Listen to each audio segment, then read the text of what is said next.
Hey guys, welcome to अध्ययन defence academy. सो आज की इस वीडियो में हम डिस्कस करने वाले हैं एनडीए केमिस्ट्री के लास्ट 18 इयर्स क्वेश्चंस।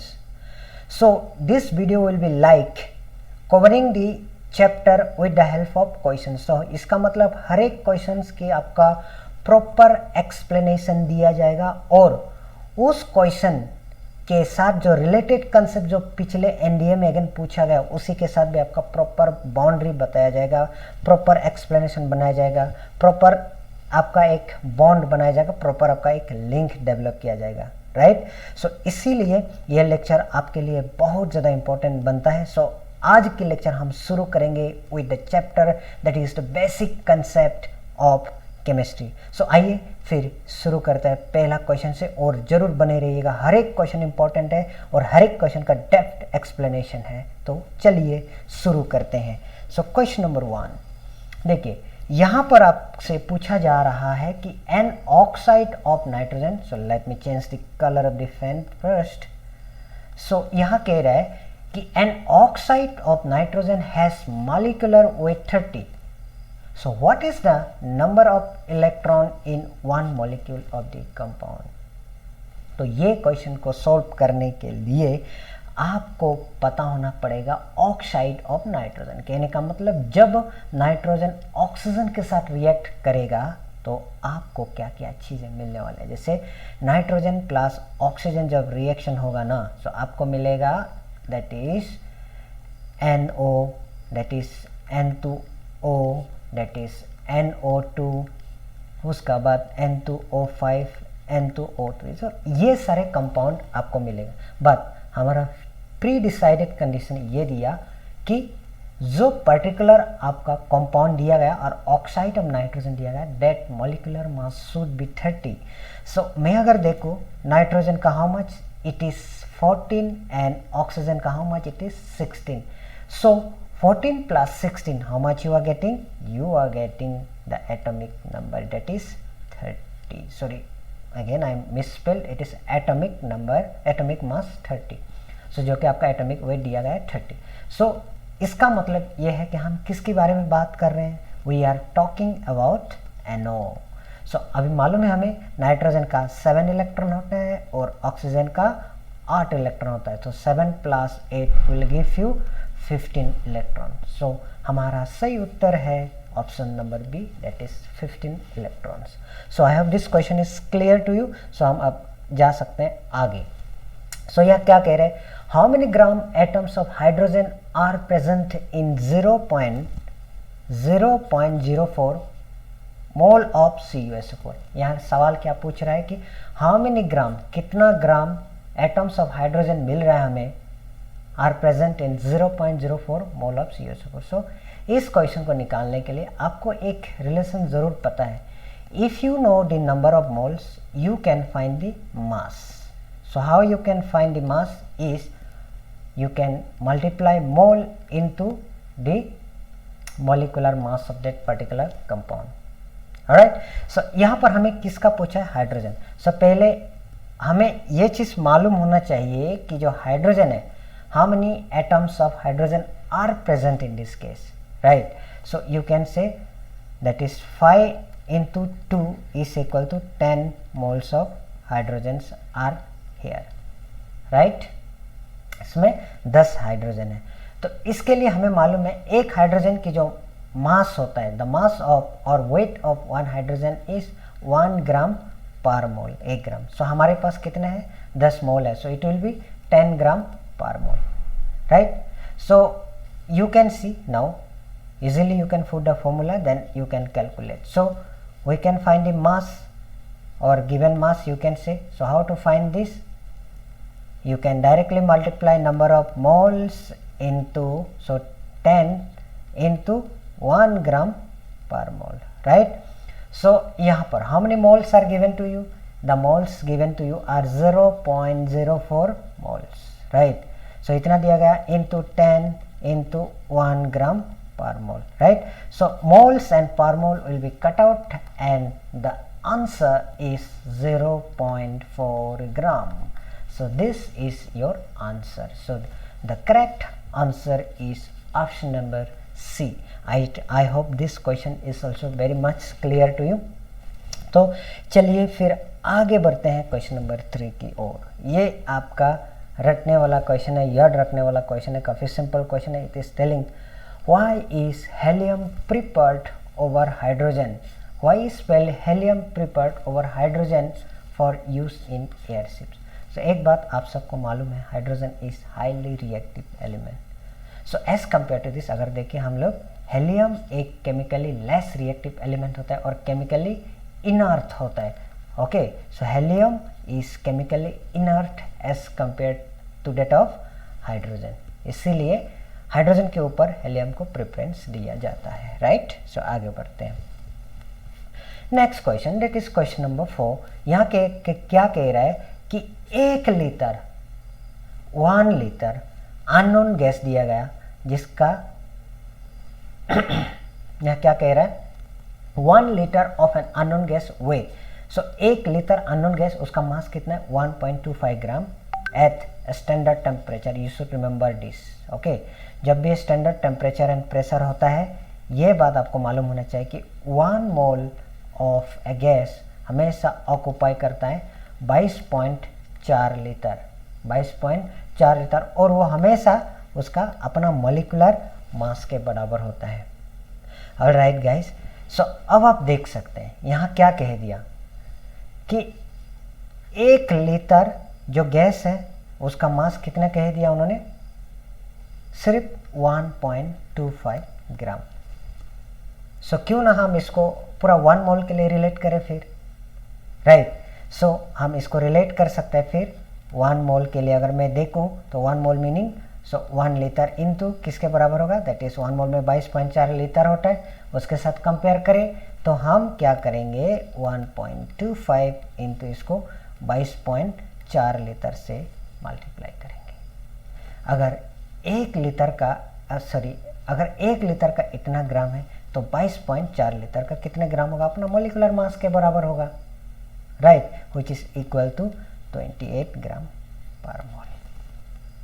सो ये 28 ग्राम पर मोल किसका होगा आपको मालूम है। यहाँ देख लीजिए, इट इज ऑक्सीजन का 16 इंटू 2 होता है आपका 32, एंड कार्बन का होता है 6 प्लस यहाँ आपका 6 है, यानी 12 प्लस आपका होता है 16 which is equal to 28, and likewise it is 44, and likewise it is 64 gram. So उस हिसाब से our answer corresponds to option number B, that is CO, carbon monoxide, right.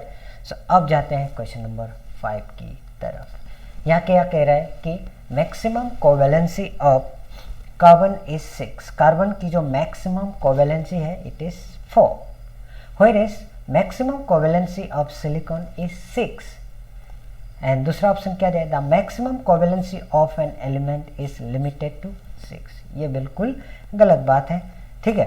सो हम पहले देखते हैं, ये ग्रुप में अगर देखें, हमेशा ध्यान रखना, ये जो कार्बन बोल रहे हैं ना, ये आपका ग्रुप नंबर 14 है, जैसे कि कैप्टन सिंह जर्मनी से पाबंदी, राइट, कैप्टन सिंह जर्मनी से पाबंदी। सो इतनी बातें हमें मालूम है कि जो ग्रुप होता है सबका वैलेंसी सेम होता है और सबका you can say valence electron same होता है, बट वैलेंसी क्या होता है कि यहाँ पर इसका साइज छोटा होने की वजह से या वैकेंट डी ऑर्बिटल ना होने की वजह से जितना वैलेंस इलेक्ट्रॉन है उतना उसका वैलेंसी बन जाता है। व्हेयरएज अगर मैं सिलिकॉन की बात करूँ, इसके पास अगर देखिए 1s2 2s2 2p6 3s2 3p, it is silicon mean 3s2 3p2, right.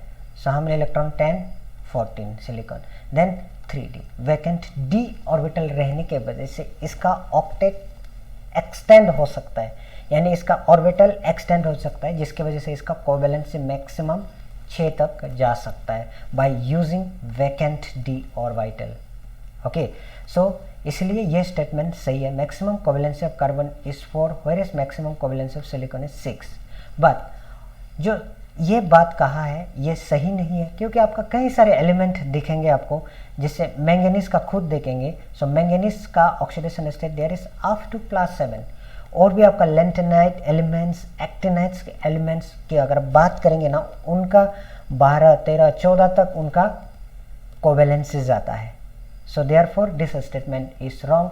सो अगर आपका एक ही स्टेटमेंट रॉन्ग है, so A corresponds to the correct answer. Alright guys, so I think ये बात आपको क्लियर हो गए होंगे। देन ऑप्शन नंबर 6 में पूछ रहे हैं which one of the following substance doesn't have a melting point. इनमें से कौन सा सब्सटेंस है जिसके पास मेल्टिंग पॉइंट नहीं होता।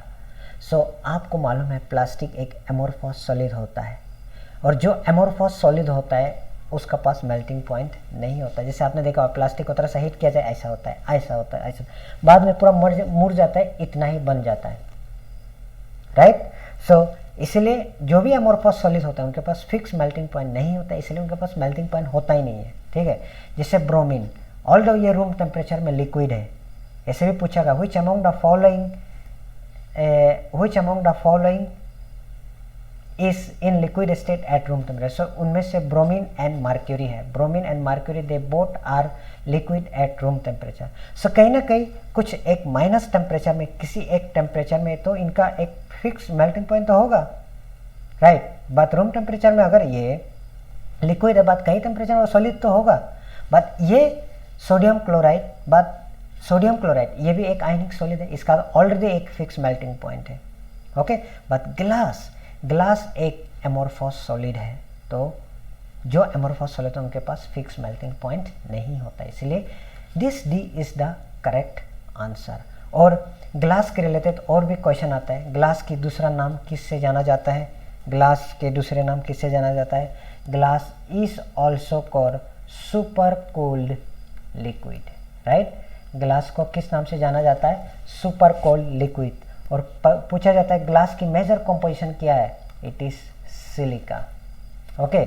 और दूसरी बात, ग्लास के पास नो फिक्स्ड मेल्टिंग पॉइंट होता है, ये बात ध्यान रखना, नो फिक्स्ड मेल्टिंग पॉइंट। दूसरा चीज, ग्लास एक एमोर्फस सॉलिड होता है, it is an amorphous solid. So I think this is very much clear to you guys, okay. So ये बात आपको बहुत ही क्लियर हुआ होगा। सो आगे बढ़ते हैं फिर। आपका यहाँ पर सही उत्तर क्या था, the correct answer was your glass, okay. So आगे बढ़ते हैं। Next it is which one of the following metal occur in nature in free state, मतलब कॉम्बाइन स्टेट में दिया गया में से कौन सी जो मेटल है जो फ्री स्टेट में रहता है, दूसरे यानी कंबाइन स्टेट में नहीं रहता। जैसे नोबल मेटल होता है, platinum, gold, silver, they do not react with other element, okay. इसीलिए ये अपना अकेला रहते हैं, फ्री स्टेट में रहते हैं, राइट। जैसे सोडियम हाईली रिएक्टिव, या ऑक्सीजन हाइड्रोजन किसी के साथ भी रिएक्शन करता है, एल्यूमिनियम, कॉपर, ये आसानी से रिएक्शन करता है। जबकि जो गोल्ड, प्लेटिनम, सिल्वर होता है, they do not react, okay, easily, therefore they want to remain freely, hence it is in free state. So आपका ऑप्शन नंबर ए आपका गोल्ड, राइट।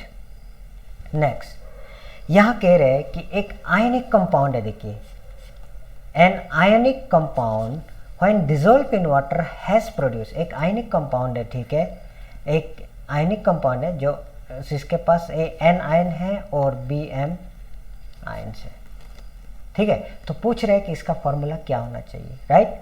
सो इसके लिए हम, अगर हमारा पास ए एन है, अगर बी के पास एम है, सो इसको अगर हम क्रिस क्रॉस करें, so it will be AMBN. So the formula would be AMBN. Alright. So ऐसे भी आता है आपका क्वेश्चन, फॉर एग्जाम्पल बताए कि गैलियम का एंड ऑक्सीजन का, गैलियम का oxidation state is +3, okay, and oxygen का अगर -2 है, सो पूछता है कि उस फॉर्मूला क्या होगा। उसी तरह सेम कंपाउंड है तो इट इज ZaO3, और ऐसे क्वेश्चन आपसे पूछा गया है। Alright guys, so I think this is clear to you, okay. So मैं आगे बढ़ूँ, सो आगे बढ़ते हैं। सो अब ये इंटरेस्टिंग क्वेश्चन है, इस कंपाउंड को लेकर न जाने कितने क्वेश्चन पूछे गए एनडीए में, फिजिकल एंड केमिकल चेंज में पूछा गया, अब यहाँ पर बॉन्डिंग से पूछा जा रहा है, राइट। और उसका पास एंड